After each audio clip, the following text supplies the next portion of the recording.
Hi there, and welcome to the Homestead Education Podcast. Do you have a homestead, farm, or just dream of a rural life? This is a show to help you and your kids grow your own food and grow as a person. I'm your host, Kody Hanner. I'm a homesteader, homeschool mom of six, and small town enthusiast. I was raised by an old school rancher and blessed by the grace of God to have been exposed to so much of what rural life has to offer. Join me every week to talk about homesteading, homeschooling, and growth with a homestead education.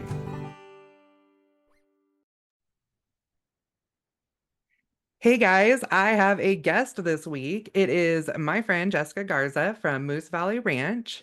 And I met Jessica about a year or so ago.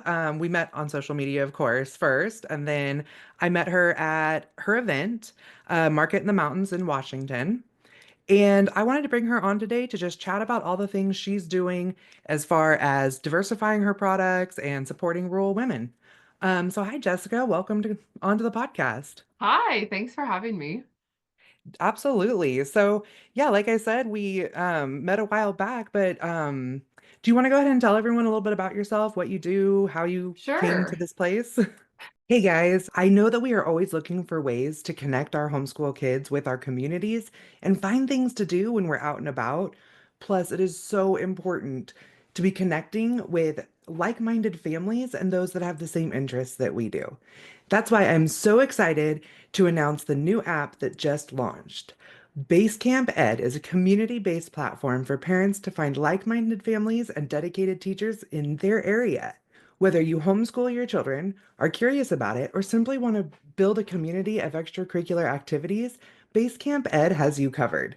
Connect with local parents to create co ops, form groups for your children's interests, and use the calendar to schedule events with ease.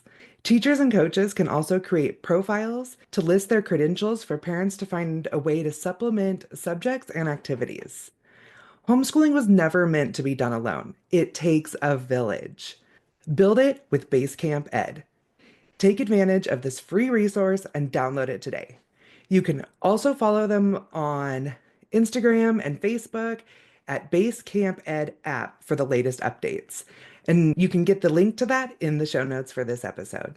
Yeah, it's kind of a long story. So I was born and raised on the ranch, Moose Valley Ranch. We didn't call it that back in the day. It never had like a actual name over the top of the gate when you always think about it. But I was born and raised here, and I was adamant that I was never coming back. Like in high school, did all the sports, did all the activities, all the FFA stuff, everything, and then just said like, as soon as I'm gone, I'm gone. I'm never coming home. I And think I we've think all had those moments. right, it wasn't just me, but I think I had a Pinterest board that said like for my first six-figure paycheck, because I was going to go be like a big businesswoman, or I don't know what I thought I was going to do, but something. And somewhere in there it was going to be an ag teacher, and then somewhere else it was, well, I went to law school for a little bit. I'm a law Oh, school wow. dropout. And so Well, I I thought I was going to work for the USDA. So, I mean, be glad you aren't now. right. Don't know if we're okay to joke about that on your podcast. Absolutely. Right now, I'd be very grateful you're not. So I was born and raised in the ag world and on the ranch, and it was a traditional hay and cattle operation my parents ran at the peak, 500 pair of Hereford cows. Hereford, I think maybe some Red Angus. I don't know. They had a bunch of cows, and I watched them kind of walk through. They almost lost everything when the cattle market crashed. And I remember the day the semis came and all the cows were gone. And Ugh. I don't think I ever really felt like there was a future for me, because it always felt like they were just barely hanging on. I mean, my mom went back to work when I was in high school, and yeah, my brother learned to farm, but there was kind of just a one man thing. So I never went down and learned it. And so I left and went to Montana, my grand adventure. I stumbled into like the most circular route you could take. I stumbled into law enforcement in Montana, and that's where I met my husband. And we had a baby, and we kind of decided, he was from Washington as well, like we should move home.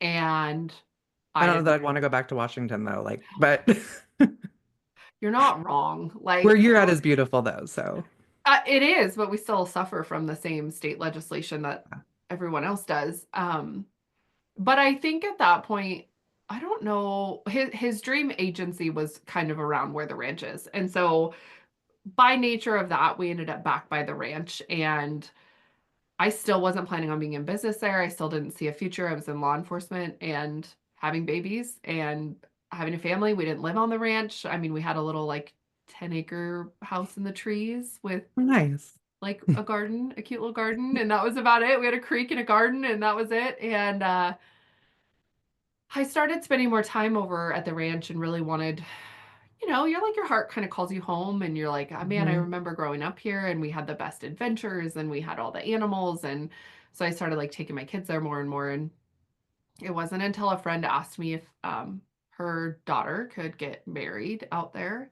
And I was like, oh, well, yeah, I didn't even get married at the ranch. Like, we do weddings now, and I didn't even get married there. I was like, absolutely, I want to do this. And so when I asked my dad, he said, well, only if you have um, full insurance and you're a business so that the liability doesn't fall on the ranch. Like, if you're going to take money for this and you're going to make it a thing, you need to make it a thing. And I've shared this before, but I think he really thought that would shut it down right there. That like that there, you know what I mean? Like, oh, I've given you some hurdles and now you're just not going to do it. And instead I was like, game on. Next Your thing you your know, it's dad like, likes to kind of like poke a oh, little. he loves to. So it was like 3 a.m. I'd get off shift. So I was a sheriff's deputy at the time. And I would get off shift and I'd come home and I'd be like figuring out how to register as an LLC in the state of Washington and where to find insurance for weddings and what's required and all this stuff. And it slowly built from there. And I just kind of, I don't know, I was still working, I still work full time. But I was in law enforcement and then I transitioned from sheriff's deputy to internet crimes against children and child sex crimes detective for our local county, which I don't think I ever knew how many cases there was in our county. We're a really rural county. I think we're less than 50,000 total, and it's a massive area. And I My worked, cousin was a deputy for the sheriff or a detective for our sheriff's department when I was in my hometown, and it was, yeah. it's shocking. You Hmm. think you like everybody, it's never going to happen to me or it's not happening here. We live in such a good, like, country neighbor or whatever. And that's definitely not the truth about what happens. No. So I handled a ton of cases, some pretty high visibility cases, federal cases. I just really burned out hard. And my husband was like, I want my happy wife back. So I pushed more into the business and really tried to scale more and more and more. Eventually, I ended up in a different department. And then it's kind of a funny story. I responded as the officer to a report of transients in a house and it needed to be cleared. They were trespassing. And so I get there, I do the cop thing, I clear the house, I'm like slicing the pie on all the corners and all the things. I come out and I'm like, why does a railroad own this random house? Like talking to the guy that had made the call. And turns out the local port district that operates a railroad was looking for some investment properties and trying to get into economic development because in the state of Washington, port districts are open for that. And so I talked to him. I ended up talking to him for like 2.5 hours about the potential Wow. in this tiny town that we were in. And it's Newport. It's right on the border. I think it's got like the oldest bar in Washington state or something. Like really cool, big rodeo town.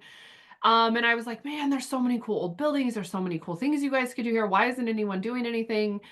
Little did I know, 6 months later, he would be calling me saying, like, remember that day we talked about a lot of opportunities? I think you should come apply for this job.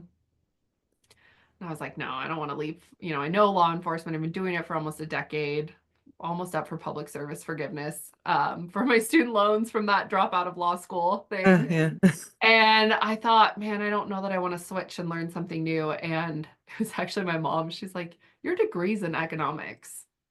Like, do you think maybe that's a sign and you ought to go apply for this? So I did. And now it's been almost a year that I've been in economic development for rural county, which looks incredibly different than doing it on like the I-5 corridor or big shipping Hmm. ports or anything.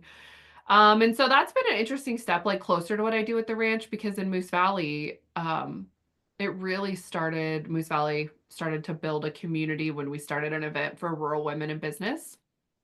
And it's been an interesting intersection now between my professional life and then all the work I was already doing with Moose Valley. I'm just like, this is weird. It's so overlapping.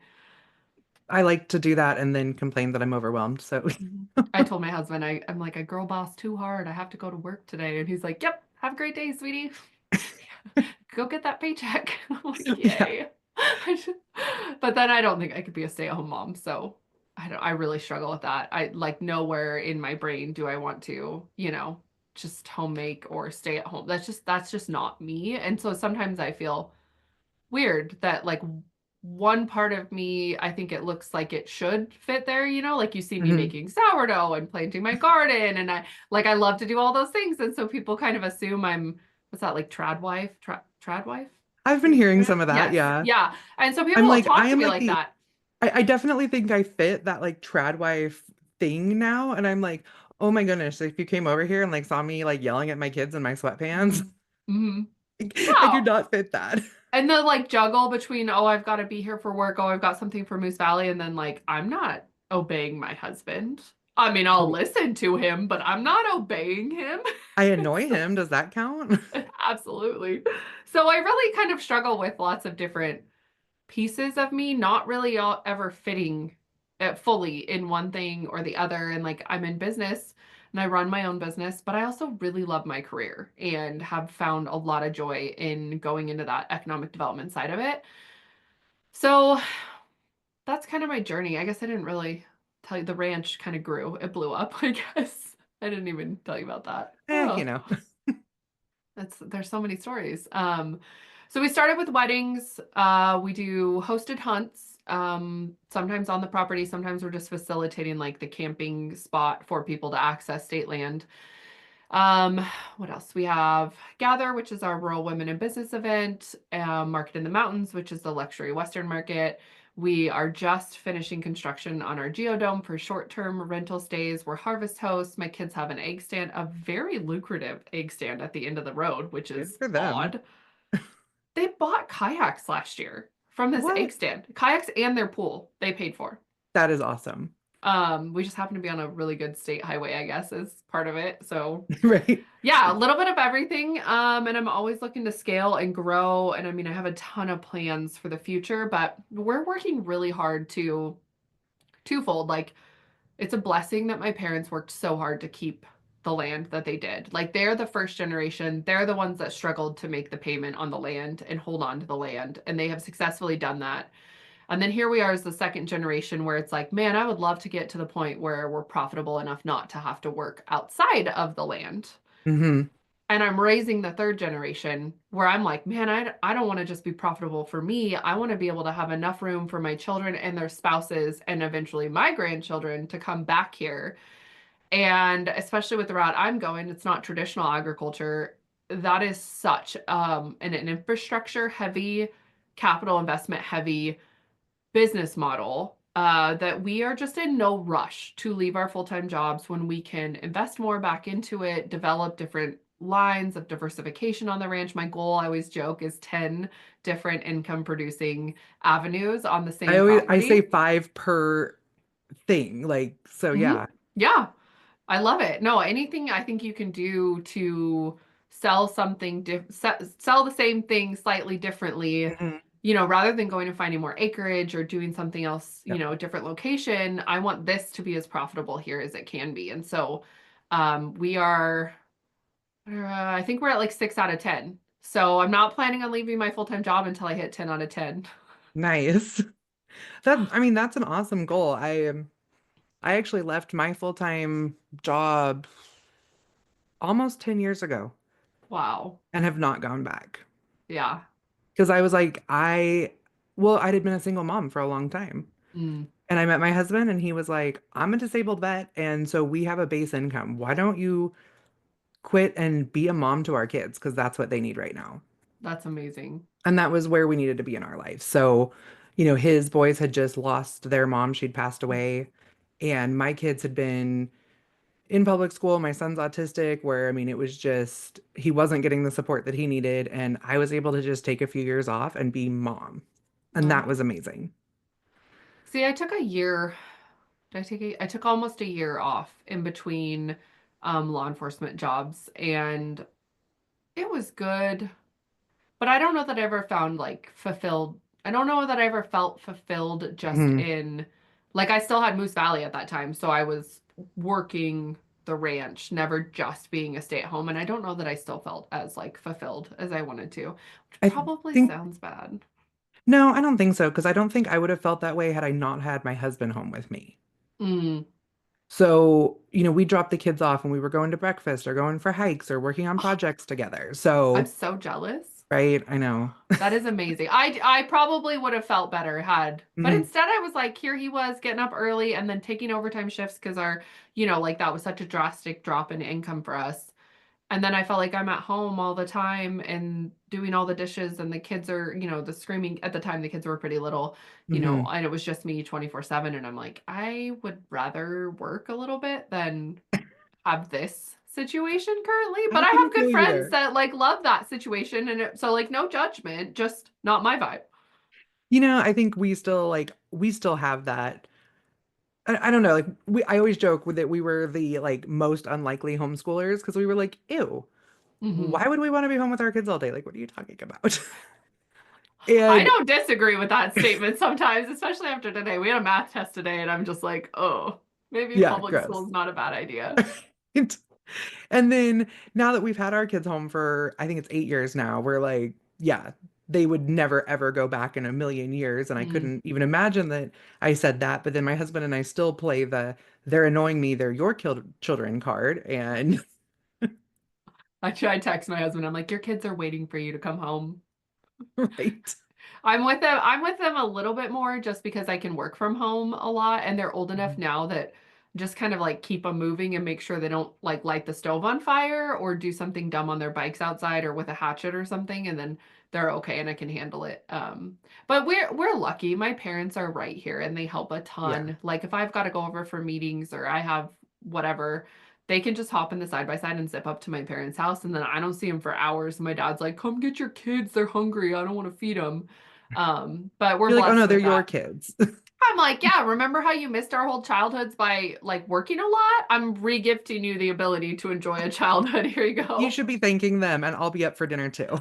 I sent him a study on that like having young children around like diminishes like can delay the onset of Alzheimer's or dementia or something like so one day I was being sarcastic and I was like, you should be grateful. Like you're not gonna have dementia as quick because here's your grandchildren. I love that. Yeah, they didn't respond to that text, I don't think. I'm sure, yeah. They're kind of fun. My dad, like you said, he's a little difficult sometimes. He's always a challenge. Living and working on the same property with them is well, so our home is attached to the ranch, like it borders the ranch property, but our home and our acreage is our own, but then all of my business is on ranch property. Okay. So that was a specific request from my husband when we decided to move on to the ranch, decided to move and really make the business what it is. He's like, I never want our home to be at risk to anything that's dealing with the ranch. Like we had friends lose their housing because grandpa passed and they weren't in the will to get their house. And all of a sudden it went to an uncle who didn't want them living in it. Or just like we had heard all the horror stories, had Yeah. responded to all of them as cops. Like you show up at all the disputes at Christmas. And so that was like my husband's one request was like our home, our living situation. I don't ever want this at risk for any sort of ranch or family decision. Like this needs to be fully in our control. And so, um, we did that. I wish we were on the other side of the highway sometimes just for convenience sake because we do have to cross the state highway, but then there are days I'm like we didn't go far enough away. I could feel you there. Yeah. At the same time, though, we have no grandparents around. So, Mhm. but we luckily have teenage children and smaller children, so they're somewhat self-sufficient. I do have one that is a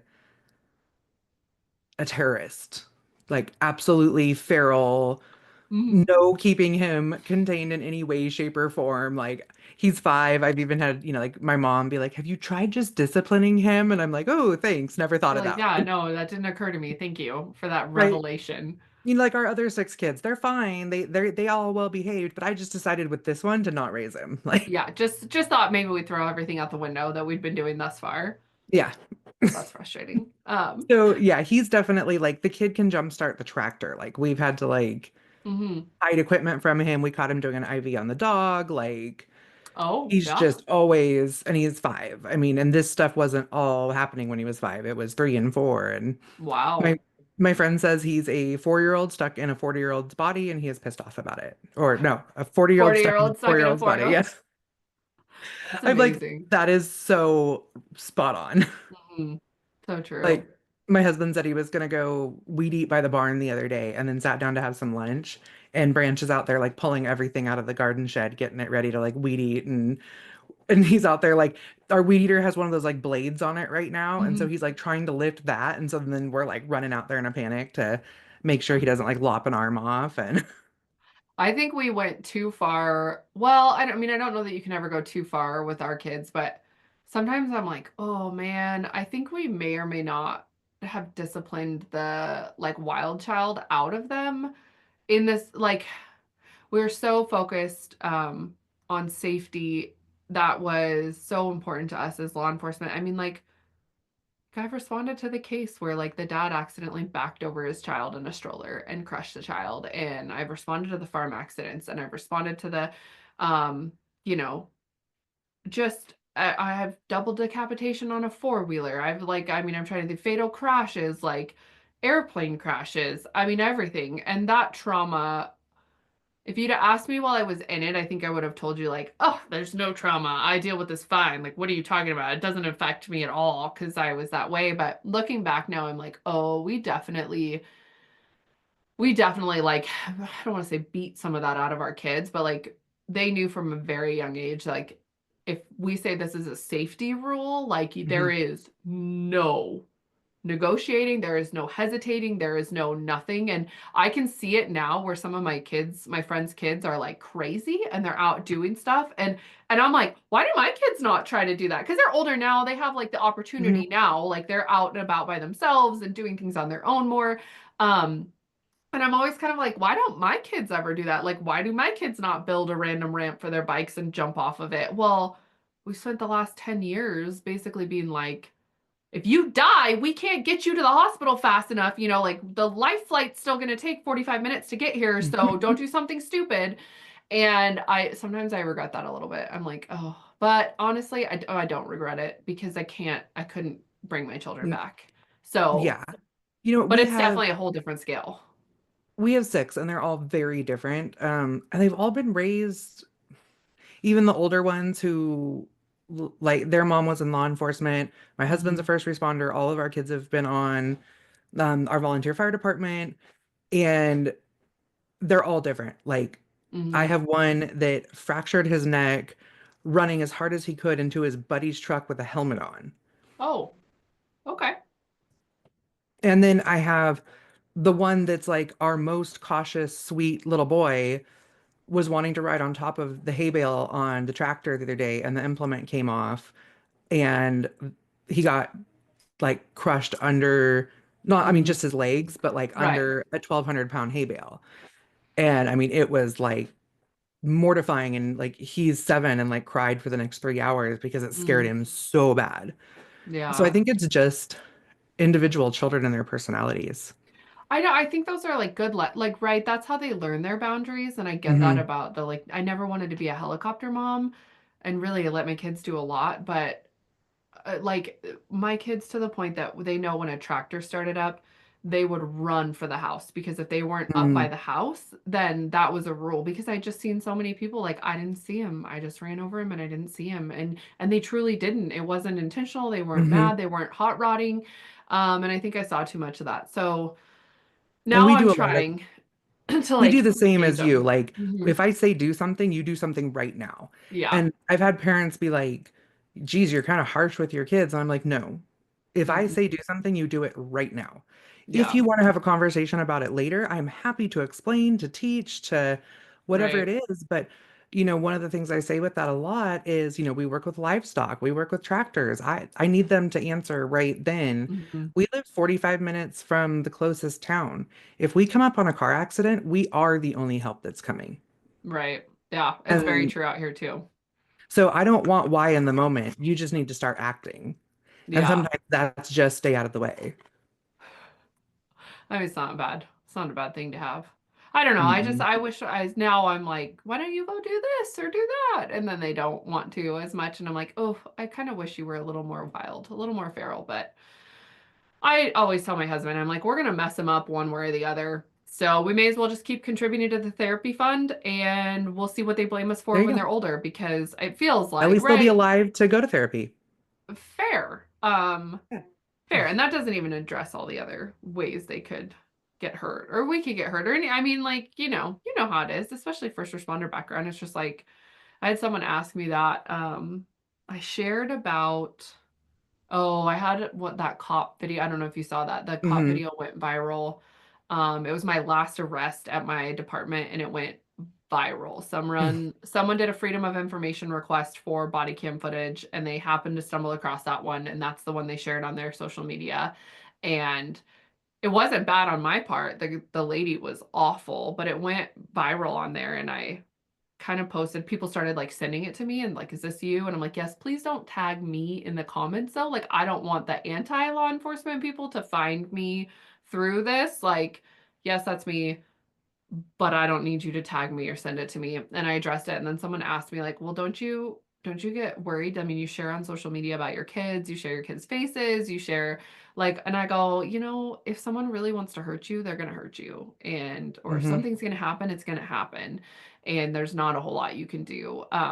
Granted, that doesn't like go into the whole all the other stuff we talk about. And I have a couple podcast episodes on mine about like safety, more safety specific and things that we do on the ranch and how I share. But I thought that was an interesting kind of like judgment, not judgment, but you know what I mean? Like Yeah, no, I know what you're saying. I'm aware of Well, the it's risks like and I'm my still okay with kids, it.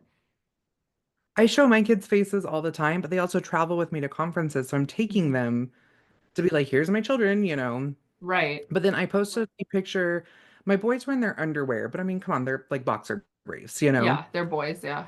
And they were little boys playing in the like compost manure pile, and they were like covered in head to toe in Oh, literally manure. I can smell it now. So, right? Like I have a sand pile that I put in my garden and it's next to like the compost manure pile. And I told the boys to like, I'm gonna be in the garden, you play where I can see you. And then I kind of wasn't totally paying attention to them because I could hear them. And then I look over and they are literally like head to toe in manure. And so I took a video of it and posted it on social media. It was hilarious. Mm, And people are like, you shouldn't post pictures of your children in their underwear. Like some people might think bad things about that. And I'm like, or do bad things. And I was like, I've really like, I mean, because what if I put them in their swim trunks doing like running through the sprinkler? Like, exactly. and I I mean, think there's what, like that like holier than thou effect with that to lecture because I'm like of all the people that I have seen over 300 people's search histories that are guilty of child sex crimes.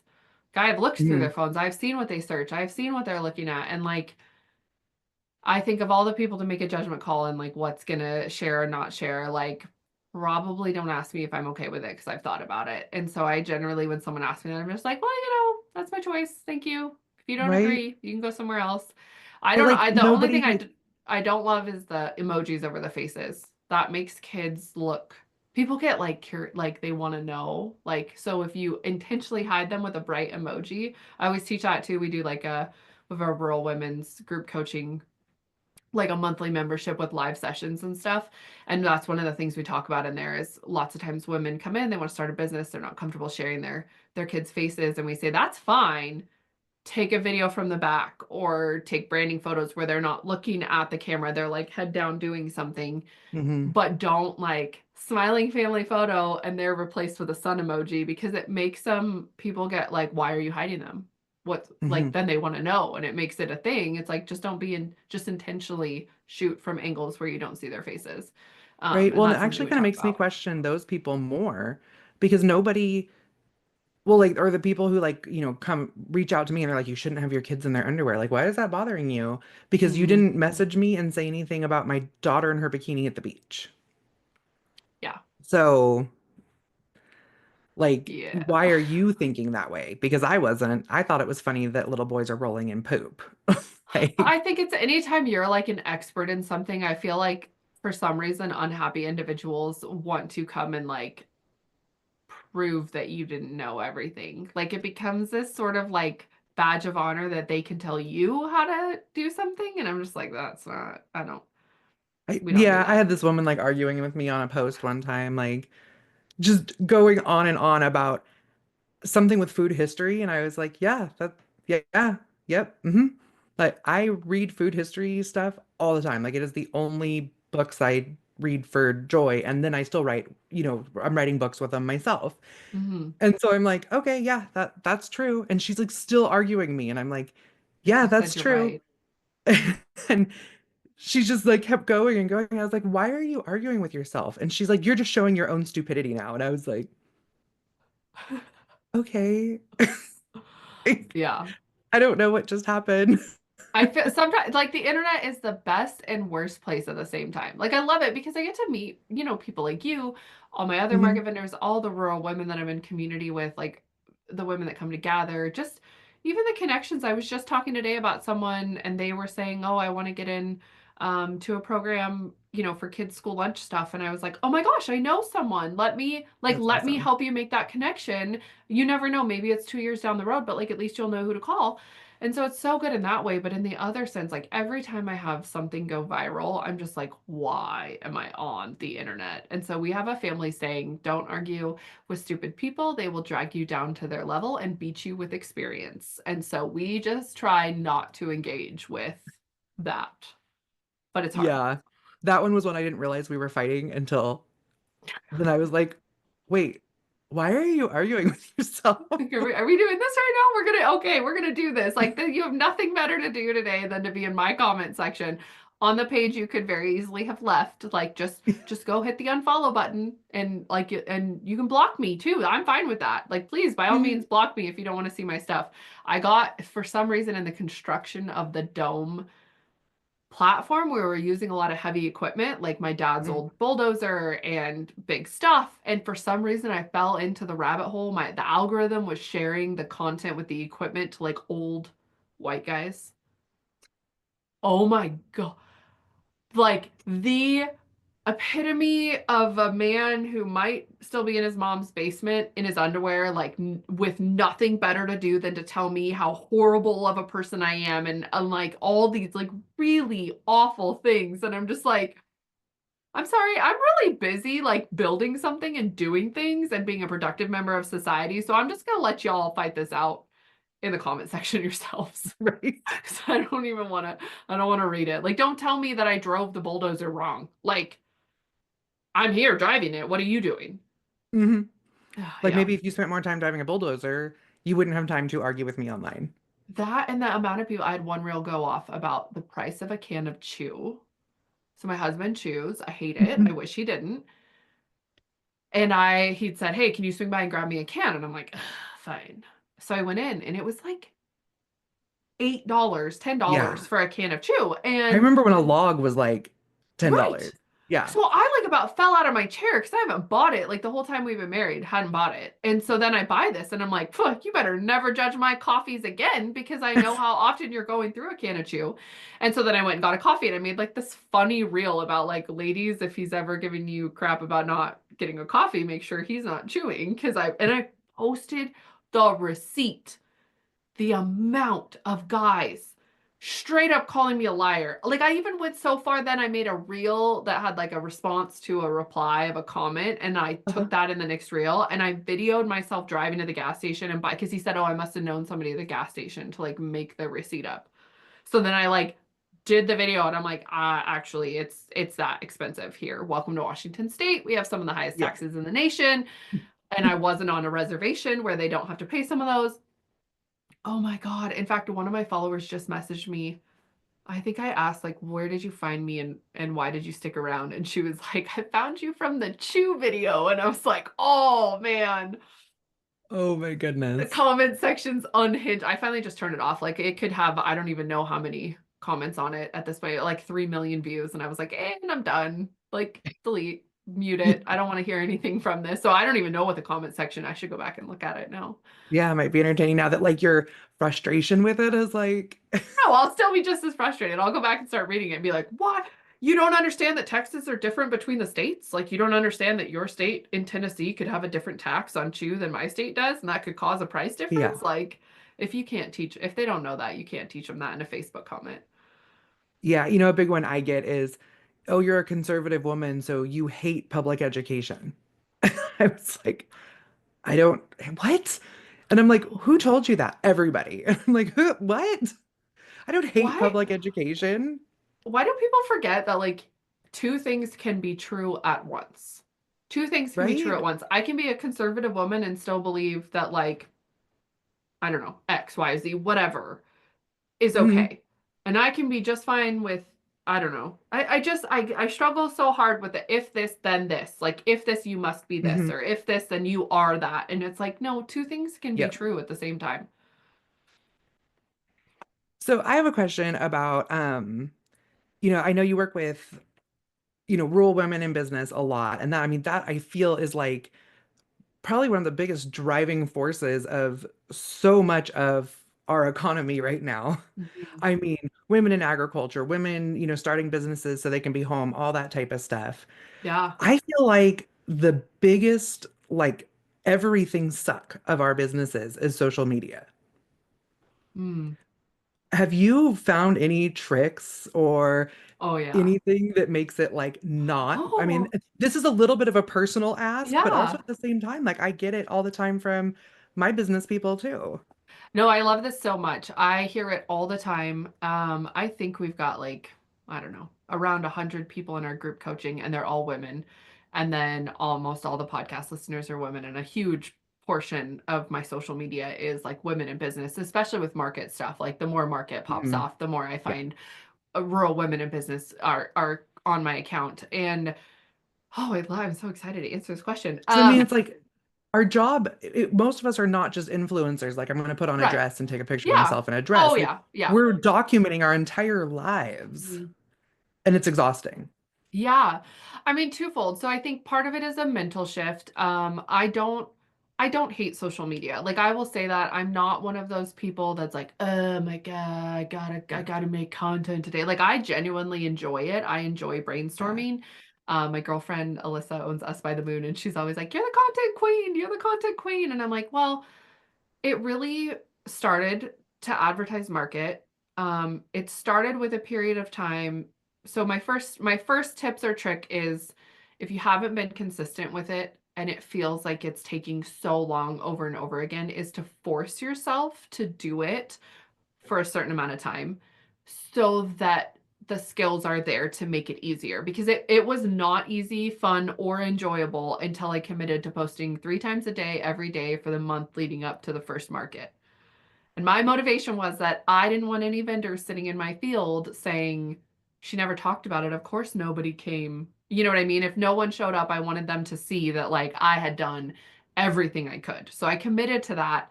And it was about 3 weeks in of making a ton of content that I was like, oh, okay, like I'm finding trending audio faster. I'm matching it to the beat quicker. I'm thinking of more creative ways. And it wasn't until I forced myself into that. So if you've got a good product launch or event coming up or something like that, and content is a struggle for you, I challenge you to commit to making a large amount of content over a longer period just to get that comfort level with it. And then I have a ton of tips and tricks about my favorite phone holder. I get asked a lot of times, like, okay, but who was taking the video? Like, how you were doing this, but like, who was taking the video for you? And I'm like, a roll of duct tape. I have an iPhone. I'm not kidding you. So I have an iPhone. I don't know. I mean, some phones are different sizes, right? So like if you have a Mhm. crazy big one, this probably isn't going to work for you. But I keep a roll of duct tape in every farm vehicle and it perfectly fits my phone case. It's kind of sticky on the bottom of the roll, and so Mhm. it sets everywhere and it will like hold your phone up for you. Oh, that's And awesome. you can kind of like mess with the angle and stuff like that. So I love a roll of duct tape, twofold because duct tape makes the farm go round and because it's a Right. great phone holder. And I never then have to be like, oh, I didn't bring my gimbal or I didn't bring my tripod or I didn't whatever. Like I will sometimes hook it on a tree branch. I will put it up against a rock. I will lean it in anything, but the duct tape is a great thing. And then I really try to see how many different ways can I talk about the same thing? I think a lot of times on social media, you feel like you're having to reinvent the wheel a lot. Like I need to say something new, or I've already talked about this. I've already done a reel on this. I've already done something like that. And instead, what I teach is that you don't need to, you need to say the same thing over and over and over again, just in slightly different ways. And we know that from like the rule of marketing, where a person on average has to hear about something 7 times Hmm. before they purchase it. I heard it's more than seven at this point. Oh, I think we're so inundated, it absolutely Yeah. is. But that's like the commonly known rule of seven. And so I let go of that feeling of like, oh, I've just said the same thing that I said, like that was just on there last week. Like I'll talk about the same thing. I have two reels up right now that are exactly the same. They're just different captions in on the screen. You That's know, all I I always did. get that advice, and I'm like, if Mhm. I post the same thing every time, nobody's going to want to follow me because they're just going to roll their eyes and be like, oh, Cody always posts the same thing. Why are they following you then? Because they I don't want that know. content. That's why they're following you. Hmm. Especially if you have a reel, like I had a wonderful market reel. It was one of the first ones I put up this year, advertising this year's date, and it went crazy. It's got like over 5,000 shares on it. And I Wow. was super tired on a weekend. I didn't want to do anything. I wasn't feeling inspired. And so I just remixed that old reel, which you literally just hit the remix button, pick a new audio, repost the same thing. Oh, man. Because it was kind of an ever, I mean, it's in the lead up to market. It's got the dates on it. It's not saying anything really crazy. That new one with the slight change of caption is over 1,500 shares, I think, right now. And so it's like getting smarter about making the content so that when you aren't feeling it, it doesn't take as long and it doesn't Mhm. weigh you down as much. And it almost gives you like this freedom to um get creative with it. And then I've got two more, and I like I could go on and on about this. And I Honestly, mean like I my most viral reel, my husband flipped me off and then was laughing at himself over it. And so I like did that video and then just clipped off the like flipping me off part. mhm, It yeah, went like hundreds of thousands of views. And yeah. then people are like, "Oh, you can see how much he loves you and how like well you guys get along by Oh, the look on his face." And I'm like, he was just proud of himself for being a jerk. yeah. Yeah. Remix it. Do it again. Next time it comes out, put it on Father's Day. Like that's I reuse content all the time and I have a really good bank of B-roll. And I don't know how familiar like B-roll Yeah. is when you're just doing something you're not actually facing the camera and talking to it. And so I've kind of got my family trained to like pull their phones out Yeah. and get little clips for me and then they just I airdrop them. I put my social media calendar when I do it at the beginning of the month, I put it on the refrigerator. And then everybody is what like kind of knows what I'm waiting Yeah. for all month. So they'll send like the whole family will Oh. just be catching clips. So do you want a dirty secret? Yeah. I don't do a content calendar. I travel so much I have to. No, I know, but I mean, Yeah. like, I teach that. I teach the content calendar method because it works really well, especially when you're like not. I just wake up every morning and I'm like, what am I gonna do? And boom, done. Like I mean, I plan out stuff as it comes up or like Uh, launch sequences and things like that, but I don't have like an every day. I think it's finding something that works for you. But people are always asking me like, oh, can I see what your content calendar looks like? And I'm like, no, because I don't use that method. That's not well, that and I works. mean mine is still like written on a piece of paper with my different colored pens. So Yeah. like all reels are red and all blogs are Oh, green. I love that. I love a good color coding moment, It like helps my my little like type my A. ADHD like be able to see it like Mhm. pop out Mhm. easier. But yeah, it's I do it like that. My friend's daughter comes up, or my daughter's friend. Whew, yeah. My daughter's friend comes up and she does B-roll video and like takes pictures of the cows and everything. And That's then amazing. she will edit them and send them to me and I'll give her like $50 for it. That's So, amazing. hmm. Yeah, I don't have, I mean, I have my husband. I'll make him like his favorite dinner if he takes takes a good video, but it's usually just me. Let's see, what other tips do I have to make it easier? So share the same thing over and over again. Um, and then I don't know, I like to have fun with it, but I also like to recognize and I don't know how to broach this without not broaching it, but like, okay, I'm not a hippy dippy kind of person. Like, I don't, not really in with my feminine side, not really into like any of this stuff, right? Like all the things that Yeah. are hot right now. That's just not, I just like not. Well, someone at one of our retreats was talking about, haven't you ever noticed how your cycle affects your content? And I was like, no, I don't even know when my cycle is happening. Like I don't even keep track of that. I'm not having kids anymore. I don't even track it. I don't even know. My husband texts me and he's usually like, "Hey, don't forget to pack, your stuff when you leave because you're going to need it." And I'm like, "Oh, really? Is that happening this week?" Um, and she said that, and I kind of started like wondering, gosh, does it? And like, dang, if she wasn't right, when I'm in a certain phase of my cycle, it's really hard to create content. And then when I get to a different phase, supposedly, I mean, I don't like know what they are, but it all of a sudden I'm like, oh, I could do this, I could do this, I could record this, I could have this idea, I could do da da da. So I keep records in my notes on my phone, and like when I have random ideas, I just drop them in a note on my phone so that on Mhm. the days where it's really hard, I just go to the note on my phone and I'm like, oh yeah, I did have that idea and it was a good one. But I let go of that feeling of having to make new content all the time. And Okay. I have zero issues sharing the same thing, saying the same thing, reusing videos. Like our lives are hard enough. Let's not make it harder on ourselves. Yeah, I mean, it's Uh, like when we have our businesses, like that is my business. Like yeah. Oh, now, but then I absolutely. also have to like document my business and yeah. And it's a little tough love too. We share that, especially in our retreats and our group coaching, like when we're hearing the same really adamantly, like, oh, I don't want to be on social media. I hate this. I like what we go, then stop and pay for Right. marketing in the traditional way. Pay for an agency to run this, pay for an agency to put up billboard ads, pay for print marketing, pay for something else. But if you want to have a business, marketing is part of having a business. Hmm. So if you don't like social media that much, or you're unwilling to teach yourself tips and tricks and things to do, then you're going to have to pay somewhere else. And most of the time, then we get this like, oh, I never thought about that, because they feel like That's they have really to good be on advice. social media Yeah. because it's social. But it's like if it's a tool, we talk about that. As a woman in business, you need to sell. And I think Hmm. women have a really hard time with that. Like we don't want to be salesy, we don't want to look Pushy and yeah. pushy. And instead, I'm like, absolutely not. If I'm putting this time into my social media, it dang well better be generating revenue for me.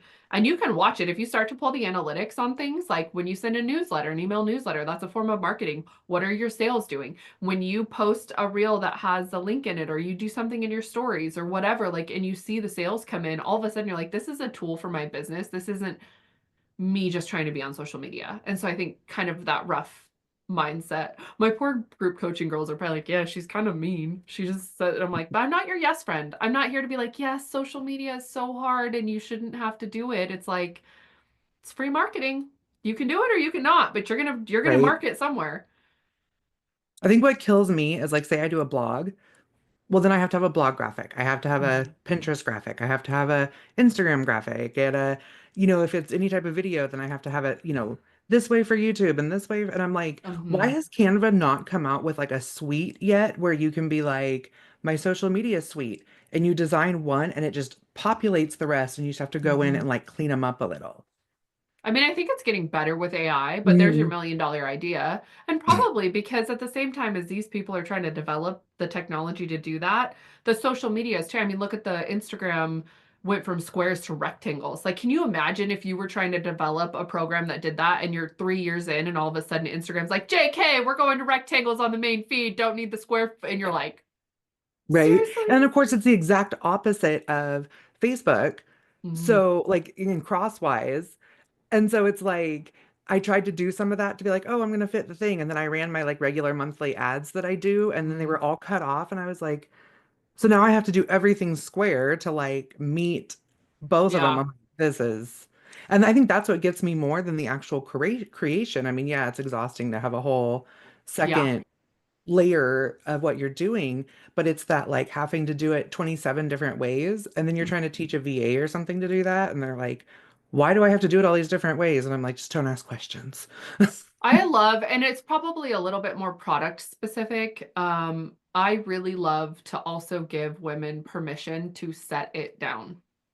Yeah. If your blog is not driving sales and it is creating such a friction point for you that you've got to do, like you said, it takes a lot. People don't realize how much it takes until they sit down to do it. And you're like 2 hours in on a blog and you're just like, what is this doing? Set it down. I can write a Stop. blog like while I'm drinking my coffee in the morning. Right. It takes me the rest of the day to get it out to social media. Yep. And that's where I tell women, like, if you've got a good handle on your numbers and you've got a good handle on your ideal customer and you've got a good idea of where they're spending their time online, focus there. Like, Hmm. you will not see Moose Valley Ranch on TikTok. Should I? Could I? Sure. I own the handle on TikTok because I don't want someone else to go get it. So Hmm. there's another little bonus point for you is to go make sure you have a handle on your handle so no one else can take it. But Yeah. I'm not over there posting because right now that's not where my ideal customer is. And she's on Instagram, so I'm spending my time on Instagram. And if and when that shifts to TikTok, sure, we'll pick it up and deal with it then. But I can't be everything to everybody. So same thing with my Facebook. It auto posts things over to my Facebook, but I am not driving things to Facebook because that's not where my ideal customer is. So I think when you're building things, if you're a local flower farmer and you're wanting to sell blooms, is Facebook community groups your best place to be in because that's the Hmm. people that are going to drive out and buy them, then be more worried about that and put more time into that than you do maybe being on Pinterest, because Pinterest is more of like if you're going to launch a calendar with the photos of your flower farm, then maybe you want to be on Pinterest so that people are finding those photos. But if you're looking for local foot traffic, Facebook community pages might be where it's at. And I think kind of drilling that down is really helpful for rural Hmm. women in business. And when you start and you don't have anyone telling you that, it feels like you have to do everything, and it feels like you have Oh to be yeah. everything to everybody, and you do not have to. That's definitely like the homestead education spends way more time on Instagram, Mhm. where our pork sales Yeah. happen almost exclusively on Facebook. Yeah, isn't that So, crazy when you start to look at that? And I think a lot of times too that just comes with developing your mind for business. And I so, sometimes I struggle because rural women in business, like they start the idea because they want to be home or they want to get a little extra cash so that they don't need to go back to work hmm. part-time or whatever it is, but they don't have a good wrap on the business side of it, like the analytics and the dollars and cents and the numbers, and so we try to talk a lot about that in group coaching of like, no, no, no, guys, like, yes, the flowers are pretty, but did the flowers make you money last year? And if they didn't, then we need to assess because that was a huge chunk of your time and energy. And if you're not even looking at those numbers, we need to we need to get comfortable being in the numbers. And I think that's a pretty big hurdle I've seen from rural women is like I'm going to sell tulips. But when you pencil it out and then you calculate the number of hours you spent right up to Mother's Day, which is not what anyone wants to be doing on Mother's Day, then it's like, okay, but like, let's really look at the economics of the situation here. And like, did that pencil out? If you only made 12 cents for every hour you worked on those tulips, do you want to do tulips? Or do you want Right. to do something else? I've talked to a lot of my clients about that as well, is also the saturated markets. Like Mhm. it doesn't matter like how much you like narrow down your goat milk soap and your cost and everything like that, Mhm. that unless you're out there like educating, teaching, going to every single event, and pushing and pushing and pushing, you're not going to make a living off of that one. Mhm. But if you're I selling some, like if Right. there's some that can, but I mean, it's Oh just that's yeah. not your general. I love Um, to tell them to solve a problem. yes. Like when someone comes to me and is like, "I want to start a business and I'm going to do this." I'm like, what's the problem you're solving?" And if it's a Hmm. flower farmer, I just was in a one-on-one with someone and we were talking through things, and again, hates social media, doesn't want to be on it, doesn't want to travel for work. And I said, then send postcards out to all the houses out here that can't get floral delivery because you're so far out of town that Oh, like the yeah. florist won't deliver. So can you set up a weekly porch bouquet drop off for them because you can make the flowers, and then you just go put door hangers on doors and say like, if you want a weekly delivery of blooms, here's where you sign up. And it was like mind blown. You mean I don't have to be on social media? You mean I don't have to? And I was like, no, you can literally like just go stick it in their mailboxes and go, do it that way. And you're filling a need because like I can't get flowers. If someone wants to order me flowers, they can't deliver them. Like nowhere in town is going to deliver 50 miles out here. No. Yeah. Okay, cool. There is an option then as a flower. You have solved a problem for your customer, which bonus makes social media so much easier if you are going to do it, because if you know what your problem your customer is having, then you know exactly what pain point to be talking to. Yeah. Makes it easier for That content. Side note. that's awesome. My brain just like I think that's where I'm gonna wrap it up. But so first off, where can everyone find you, all your goodies? everything is Moose Valley Ranch. So Okay. moosevalleyranch.com, Moose Valley Ranch on Facebook, on Instagram. The only thing that is not is in the podcast. If you're interested in our weekly podcast, it's the Workhorse podcast, and that's on anywhere you can find podcasts. Awesome. And my favorite question for all my guests is, what does keep growing mean to you? Oh, that means be sticky like a weed. Just keep going. And like Roundup's not going to kill me. Physically removing me is not going to kill me. Like it doesn't matter what. I'm going to be gritty and I'm just gonna stick. I love it. Well, thank you so much for coming on, and everybody go check out Jessica.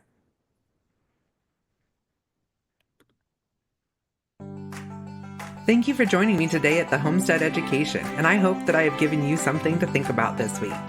To help others find me, please comment and leave a review on your favorite podcast player. You can also follow me on Facebook at the Homestead Education and Instagram at homestead_education.